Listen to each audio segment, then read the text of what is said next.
The Tale of Islam Makhachev and Dan Hooker, UFC 267, October 30, 2022. Picture this. The arena is electrified. The anticipation is so thick you could cut it with a knife. It's October 30, 2022, UFC 267.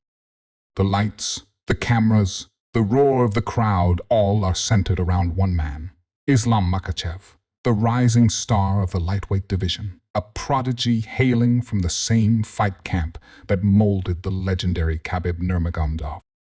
Islam had been making waves with his calm demeanor, brutal grappling, and impeccable control. Now, he was about to face Dan Hooker, the gritty, aggressive fighter from New Zealand. Hooker had a reputation for being tough as nails, with the heart of a lion and the striking skills to keep anyone on their toes. His stock had soared with battles against the likes of Dustin Poirier and Michael Chandler. But tonight, he was stepping into the cage with Makhachev, who was on a mission to prove he was more than just Khabib's protege. He was a champion in his own right. Before the fight, the talk wasn't just about their skills, but the narratives that followed them.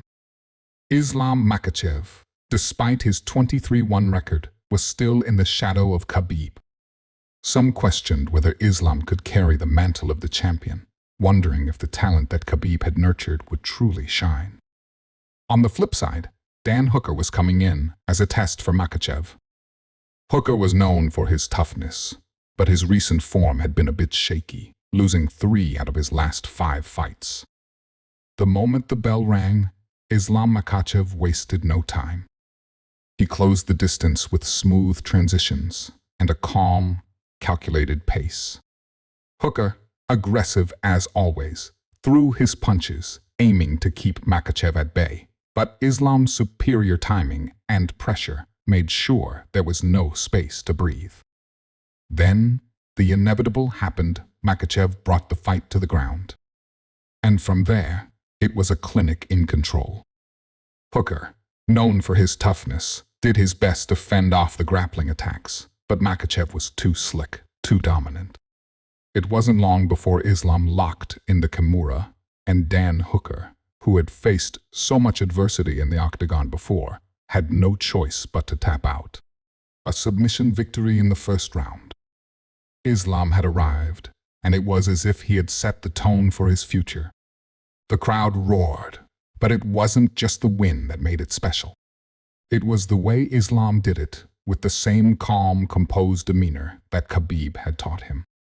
But there was a subtle undercurrent to this fight. Dan Hooker, for all his toughness, wasn't the favorite. He had taken the fight on short notice, stepping in to face one of the hottest fighters in the division. Hooker, while a fan favorite, wasn't the one the world was watching. It wasn't just a loss for Hooker. It was a statement from Makhachev that he was ready for the big stage. And that wasn't just a win, it was a passing of the torch, with Islam showing that he wasn't just another fighter. He was a force to be reckoned with. Islam Makhachev vs. Charles Oliveira, UFC 280, October 22, 2022. Fast forward to October 22, 2022. The anticipation is building up for UFC 280, and this time, it's not just a regular fight. Islam Makhachev is about to face Charles Oliveira for the vacant UFC lightweight championship, and the stakes couldn't be higher. On one side, you have Islam, the calm and calculating fighter, the new heir to Khabib's legacy. On the other, Charles Oliveira, the submission maestro, the Brazilian who had destroyed opponents with his explosive jiu-jitsu and astonishing submission skills. Oliveira had a career resurgence, having become the lightweight champion and setting the record for most submissions in UFC history. His hands were dangerous, his ground game was lethal, and his confidence was unmatched. But Islam wasn't intimidated. He had a plan, and it was simple: neutralize Oliveira's dangerous submission game with his own relentless wrestling and control. But could he do it? Could Makhachev silence the critics who believed that Oliveira, with his killer submission game, would be too much to handle? The narrative was set, and the world was watching. From the moment the first bell rang, it was clear that Islam Makhachev wasn't here to mess around. He came out, calm and composed, ready to execute his game plan. Charles Oliveira, with his hands up and his sharp movements, was clearly looking for a chance to strike. The two fighters circled each other, feeling the tension in the air. Then, in the second round, the moment arrived. Islam Makhachev's wrestling was on full display. He took Oliveira down with ease and controlled the Brazilian on the ground. Oliveira, known for his unpredictable guard, was trying to get his submissions going, but Makhachev had an answer for everything. As the round progressed, Islam's dominance on the ground became undeniable. He wasn't just controlling the fight, he was dictating the pace.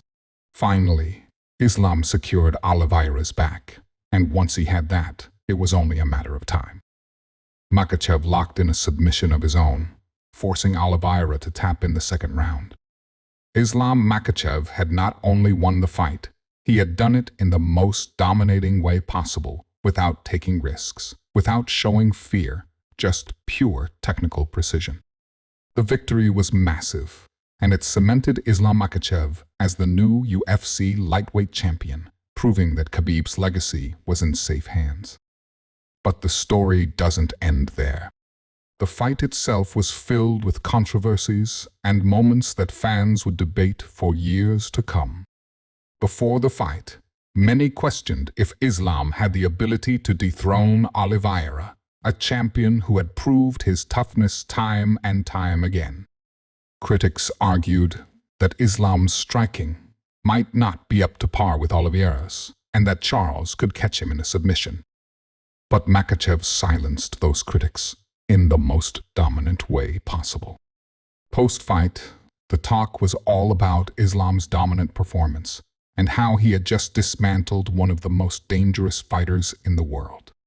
Some, however, pointed out that Oliveira, who had a long layoff and struggled with the weight cut, wasn't at his best. They wondered if the fight would have played out differently if Charles had been in top form. But no one could deny that Islam had earned his place at the top.